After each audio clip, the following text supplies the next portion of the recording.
Terve! Olin vähän ajatellut, että pesunorsu olisi jo päässyt eläkkeelle, mutta kyllä tästä täytyy vähän saada jotain huuhdottuakin välillä. Se rumpuhomma on hyvin kiinnostava, mutta kyllä siihen täytyy nyt saada se moottoriratkaisu sellaiseksi, että se on käyttökelpoinen ja niin edelleen. Ja siitä pohdiskellessa ja rakennellessa niin huuhdotaan välillä.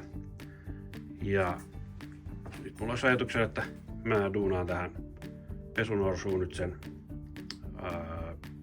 parannuksen, mitä tuossa aikaisemminkin oli jo vähän maalailu, eli tehdään tonne sellainen sopiva verkko ja sitten tuolta perästä pääsee sitten nuo jätekivet ulos, niin pystytään sitten tälläkin huuhtomaan sitten vähän enemmän massana, eikä tarvi olla koko ajan nostelemassa sitä korjaa tuolta pois ja niin edelleen.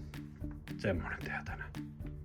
Ja mä leikkaan siihen tämmösen sopivan ritilän tämmöisestä verkosta ja mä laitan sitä kaksin kerroin, koska jos on pelkästään noilla isommilla reijillä, niin sieltä pääsee ehkä vähän turhan isoakin kiveä ja soraa läpi. Mutta tää on nyt taitettu kaksin kerroin ja sitten mä vähän mittailen tosta vielä ja leikkaan sopivaksi ja katsotaan. Joo. Tää on siis tällaista ihan tavallista jyrsiä suojaverkkoa. Mä nyt taitoin sen tosiaan kaksin kerroin tähän. Tähän mennessä tää on vaikuttanut olevan tosi käyttökelpoinen materiaali, helppo työstää ja ei maksa juuri yhtään mitään, ja sitä saa aika isoja määriäkin sitten kun ostaa se rulla ja se ei silti maksa juuri mitään. Sitä mä en tietysti pysty vielä tässä vaiheessa sanoa, että miten tämän kestävyyden kanssa on näissä hommissa, että kuinka nopeasti tämmönen kuluu niin sanotusti loppuu, kun sillä ruvetaan sitten oikein kunnolla maata ajamaan läpi. Mutta tässä kohtaa tää on ollut tosi kätsyä. Ja mä nyt leikkasin tän tommoseksi ja ajattelin, että se olisi sopivan kokoinen, mutta eihän se ollut. Tässä on sitten tietysti vaihtoehtoja leikata se lähemmäs mittaansa. Mutta mä ajattelin, että mä taitan täältä reunoista vähän lisää, niin sitten siihen saadaan myöskin pikkusen profiilia, jolloin se kantaa paremmin, kestää paremmin tuolla niin kuin paikallaan. Eli ehkä se olisi ollut ihan hyvä alun perinkin nimenomaan tehdä pikkusen isoksi, että saa tuonne vähän varaa, että pystyy taittamaan reunoja tukevammaksi. Alan taittelemaan.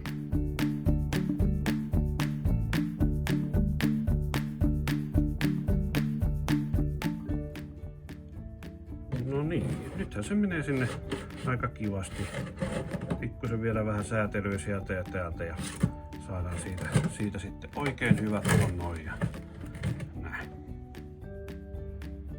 Niin, yhden rautalangan mä vetäsen tosta keskeltä lävitse vielä. Sen verran on nimittäin oppinut näissä, että jos tämmönen kaksinkertainen verkko, sinne jää tonne rako tonne väliin, niin se päästään sitten sieltä sekalaisesti niitä isompia kiviä tietysti tonne noin ja ne jää sinne väliin.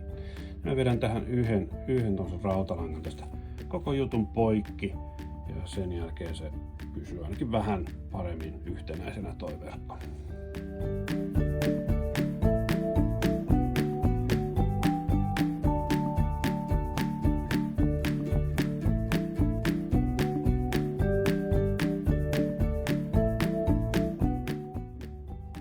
No niin, nyt siellä on tommonen lanka ja pysyy mukavasti nuo tasot kiinni toisissaan. No niin, mä leikkasin tänne pesunorsun ahteriin tämmösen aukon. Ja tässä tämmönen vinkki vitonen, että jos käytätte tämmösiä hyvin vahvasti kierrätysaiheisia aineksia, niin kuin minä justiin törppöjä, purkkeja, kun leikkaatte näitä, niin en suosittele leikkaamaan niin kuin kokonaisia reikiä saman tien, vaan aina katsoa, että olisiko syytä jättää jostain reunasta kiinni, koska tässä tapauksessa sen tavaran on tarkoitus valua tuolta ulos, niin hyvin todennäköisesti tämä kiinteästi tässä entisessä auton tuulilasipesuneste purkissa kiinni oleva muovi pysyy tukevasti tuolla, no mun ei tarvitse teipata eikä kiinnittää siihen mitään, mä voin tähän kiinnittää kaikenlaista ränniä ja kikkanaa, mistä ne kivet sitten tosiaan lopullisesti pääsee valumaan ulos. Se alkaa näyttää aika hyvältä. Sitten mä teen tonne pikkusen kannaketta vielä, että se ei putoile tonne pohjalle, kun sinne kiviä ja soraa laitetaan. Ja totta kai ne pikkusen jeesaria täytyy pistää. Vähän helmaa tehdä, että sora oikeasti eksyy oikeisiin paikkoihin. Ja tuolla aivan reunoissa on tosi pieni koloja, joista väärän kokoista aineesta voi sinne vielä eksyä tonne sekaan ja niin edelleen. Alkaa olla verkon osalta valmista. No niin. Siinähän se nyt ois. Täytyy mun siihen jonkunlainen spraybar-viritelmä tehdä. Tää härveli, joka oli sitä laukkua varten, tuosta veden ruiskuttelista varten, niin ei se oikein tässä sovellu. Mä vähän koitin saada siihen levitystä nyt, että pystyy jotain tekemään. Mä nyt tämmöisenä järjestelmätestinä puustasen tuommoista höpö-hiekotussoraa vielä tosta läpi, ja ennen kuin otetaan oikeaa testinäytettä työn alle, niin tehdään tuohon joku spraybar-tyyppinen härveli. Otetaan rohkeasti tää uusi iso lapio käyttöön, katsotaan.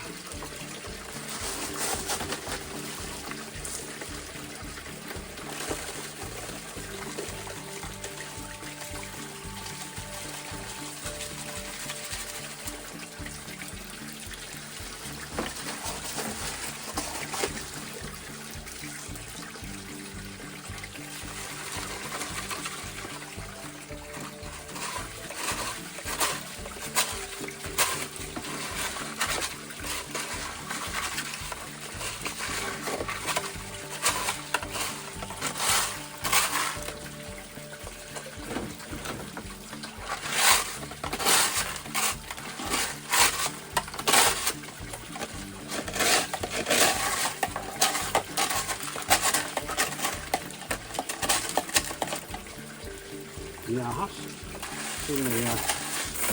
Ei oikein omia aikoja halua valua.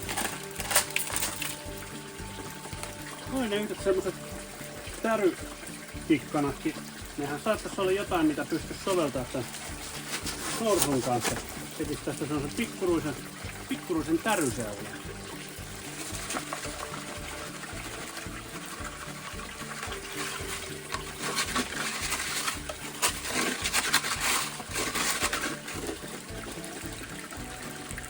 Itse asiassa tän ison kauhan kanssa tää toimii kohtuullisesti, kun mä pystyn kuitenkin pesemään ja huuhtamaan tätä soraa tässä kauhassa aika paljon. Kyllä tää tuntuu olevan ainakin smoothimpi prosessi kuin sen laukun kanssa.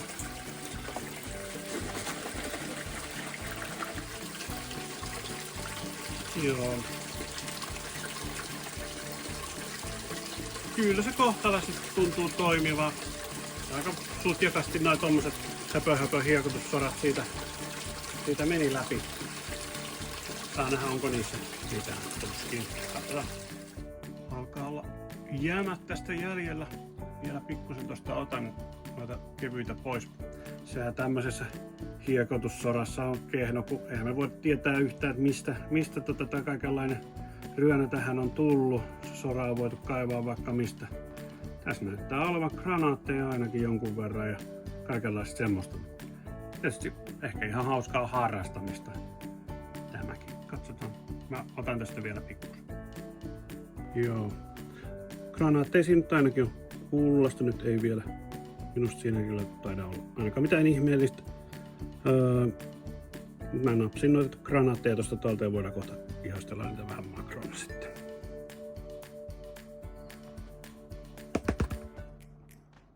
Katsotaan nämä ihan loput tästä yhdessä.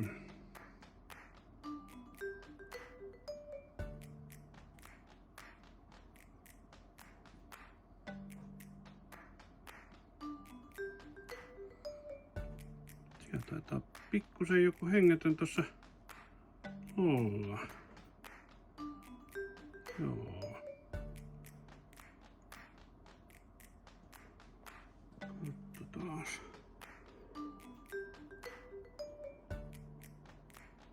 Tiedä.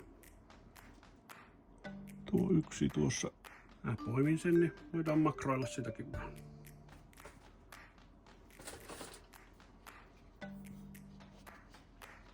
Pukki toimii meikäläisellekin tämmösen hienon imupurkin.